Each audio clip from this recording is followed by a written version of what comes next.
করবো, ওদিকে পাইলট বলবে হুজুর চলে আসেন, জি বসুন বসুন, মাশাআল্লাহ, হ্যাঁ খুব শান্ত, ঠিক আছে।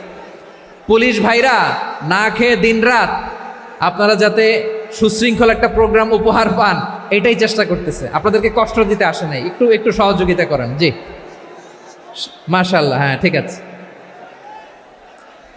আমার প্রিয় ভাইরা, প্রতিবেশী আস্তিক হোক নাস্তিক হোক,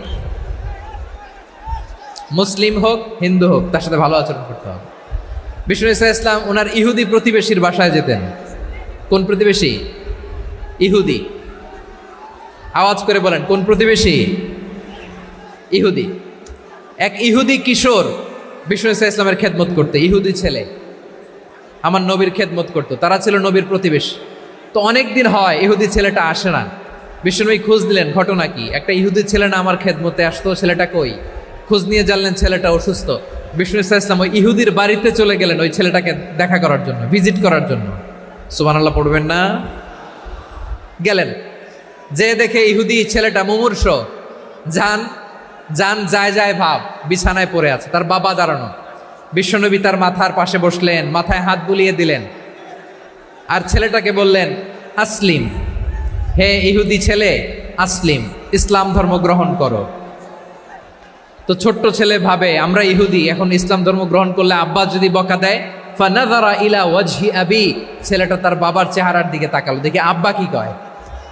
আব্বা যদি বলে তাইলে ইসলাম ধর্ম গ্রহণ করবে।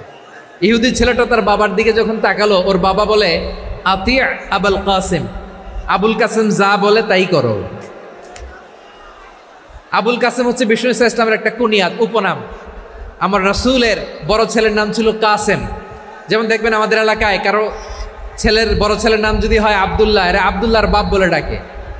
কারো বড় মেয়ের নাম যদি হয় ফাতেমা, এরা কি ডাকে? ফাতেমার বাপ বলে না? তো বিষ্ণু ইসা ইসলামের বড় ছেলের নাম ছিল কাসেম। ইহুদি বাবা বলল আতি আবুল কাসেম, আবুল কাসেম যা বলে তাই শোনো, মানে মোহাম্মদ যা বলে তাই শোনো। এই কথা শুনে ছেলে সাহস পাইছে, ছেলে আবার পড়তে আরম্ভ করলো আশহাদু আল্লাহ ইলাহা ইল্লাল্লাহ ও আশহাদু আন্না মুহাম্মাদার রাসূলুল্লাহ, পড়েন আল্লাহু আকবার। বিশ্বনবীর আহ্বান শুনে ওই আহ্বানে সাড়া দিয়ে ইহুদি ছেলে শাহাদা পড়ে মুসলমান হয়ে গেল। তার হৃদয়টারে ইমানের নূর দিয়ে আলোকিত করে দিল কে?